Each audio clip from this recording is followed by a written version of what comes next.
This video is a general introduction to proofs. Let's take a look at the first problem.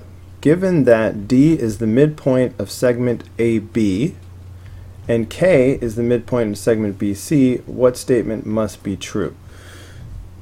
Okay, so segment AB is right here. D is the midpoint. So that means that these two pieces are the same.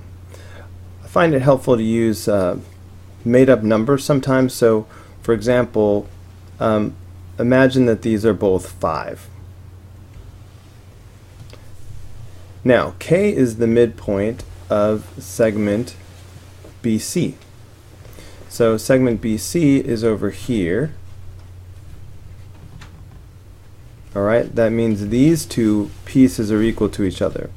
So for example, let's say that they were both 6. All right, so what has to be true? DB equals BK.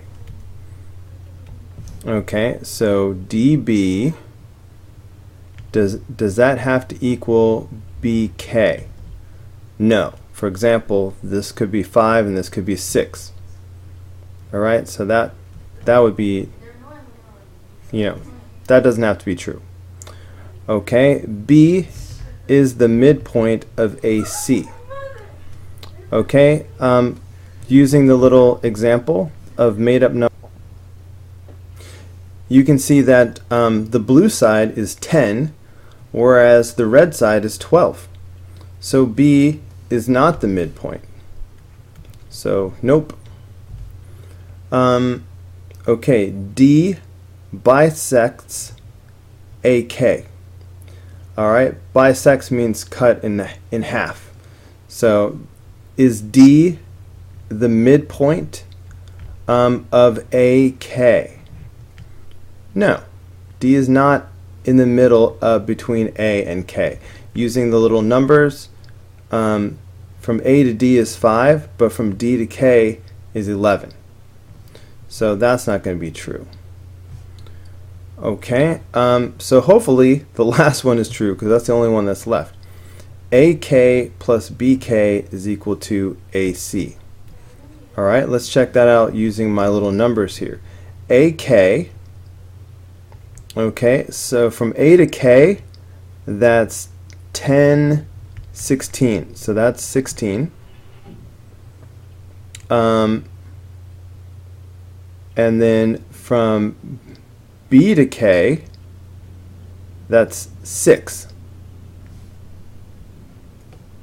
Okay, does that equal AC?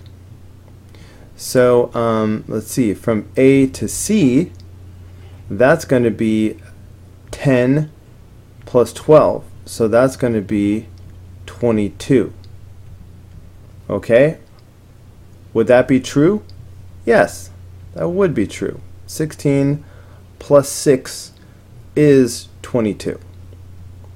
So that last one has to be the answer. Kabam! Before we answer the next question, let's just scan over some of the types of proofs that were introduced in the lesson. We have the 2-column proof, which looks like this, where you have statements and reasons written in 2 columns. That's why they call it 2-column proof. Okay, and then a paragraph proof, that's where you write out in sentences your proof. Okay, in a paragraph form. All right, and then there was a flowchart proof where you write your concepts graphically, but as you go along, don't forget that you are still justifying each step. So you are writing the sequence of your ideas as the flowchart, but you are also justifying each step, as you can see here in blue. Okay, so which are correct statements regarding proofs? Check all that apply. In a paragraph proof, statements and their justifications are written in sentences in a logical order. That's true. A two-column proof consists of a list of statements and the reasons the statements are true. That's true. A flowchart proof gives a visual representation of the sequence of steps without justifications. This is false. Alright, a flowchart proof does have justifications, so that's wrong. A paragraph proof is a two-column proof in sentence form. Well, that's a valid description. A paragraph proof has the same information as a two-column proof. It's just written in sentences. A two-column proof lists only the given information and what is to be proven. That's clearly false. Alright, that would be a really short proof if all you did was state the given and what you're trying to prove. Alright, two-column proof has all the stuff in the middle that gets you from the given to what you're trying to prove. So that's clearly false. A flowchart proof includes a logical series of statements in boxes with connecting arrows. That's true. Alright, let's see how we did. Alright, there you go. Alright, the next question has to do with these properties. So let's remember what these properties are. For the reflexive property, that's where you're just saying that something equals itself. Like AB is equal to AB, for example. That's the reflexive property. Okay, the substitution property, that's where you have a statement, like say if I have A plus B is equal to C. Alright, but then if I also know that, say if I know that B is the same as J. So if B is the same as J, I could substitute in J. So that would tell me that A plus J is equal to C. See what I did there? I used the fact that B is equal to J to take away B and put in J instead. That's the substitution property. Okay, the symmetric property, that's where we say if, hold on, if A equals B,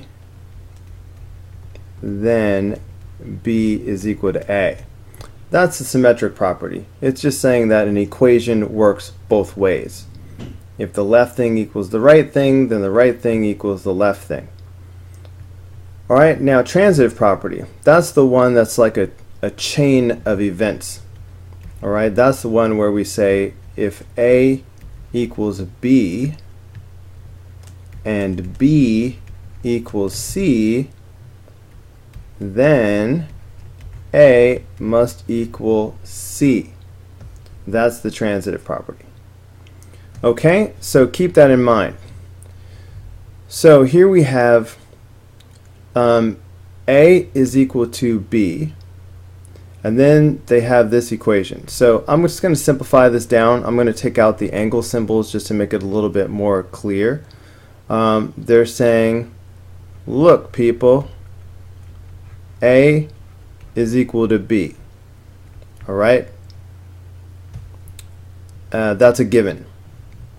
And then they have A plus C is equal to D. A plus C is equal to D. And then they're saying, okay, then, so I'm going to say so, and all of a sudden they have B plus C is equal to D. So what happened? What did they do? How did we get from here to here? Well, hopefully you can see that the only thing that changed was A and B. We substituted B instead of A. We just made that replacement. And we were allowed to do that because A is equal to B. They mentioned that first. Alright, so if A is equal to B, then I should be able to take away A and put in B. Now that is called substitution.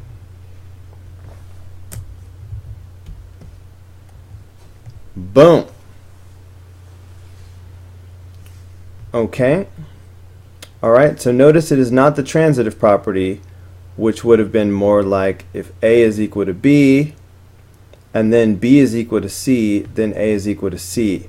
They started off, well, A is equal to B, but then they didn't say B is equal to C, and then A is equal to C. They just did a substitution instead.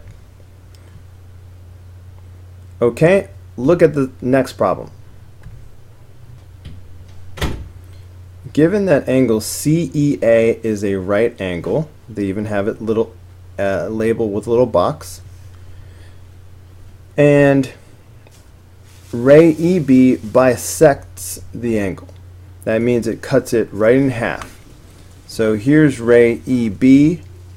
It's bisecting the angle. So that means that these two smaller angles are the same. So that means that each one of them must be 45 degrees, right? 90 degrees, split in half, because that's what bisect means. That's 45 and 45. So which must be true? Okay, which statement must be true? So only one of these is going to be true. Angle BEA is congruent to angle CEA. Okay, BEA, CEA. Alright, BEA is this angle right here. CEA is this angle right here. Those are not congruent. Okay, so it's not that one. Angle CEB, okay, so CEB is congruent to angle CEA. Okay, angle CEA is right here. Are those congruent? No. One of them is 45 degrees and one of them is 90 degrees. So they are not congruent. Alright, so that's a no. Angle CEB is 45 degrees. Okay, angle CEB is 45 degrees. Yep, that's what we just said. So that has to be the answer. But look at the other one. Angle CEA is 45 degrees. Angle CEA is CEA. That's 90 degrees. So that's false. Okay, so this one must be the answer, like I said. Alright, last question. Given that ray BA bisects angle DBC. So angle DBC is a straight angle, which is 180 degrees. Okay, angle DBC is 180 degrees. So if ray BA bisects that angle, that means 90 degrees and 90 degrees. Okay, which statement must be true? Angle ABD is congruent to angle ABC. Okay, ABD is here, and ABC is here. Well, that's the answer right there. They're both 90 degrees. Let's look at the other questions just by contrast, but that's definitely going to be the answer. Okay, what about segment AB is congruent to segment BC? We don't know anything about the lengths of these segments. We know nothing about that. All we know are angle measures, so that's definitely going to be false. B is the midpoint of DC. Nope, we don't know that. We don't know anything about the lengths of these segments, only the angles. The measure of angle DBC is 90 degrees. DBC is a straight angle. That's 180 degrees, so that's false. So the first one was the right answer.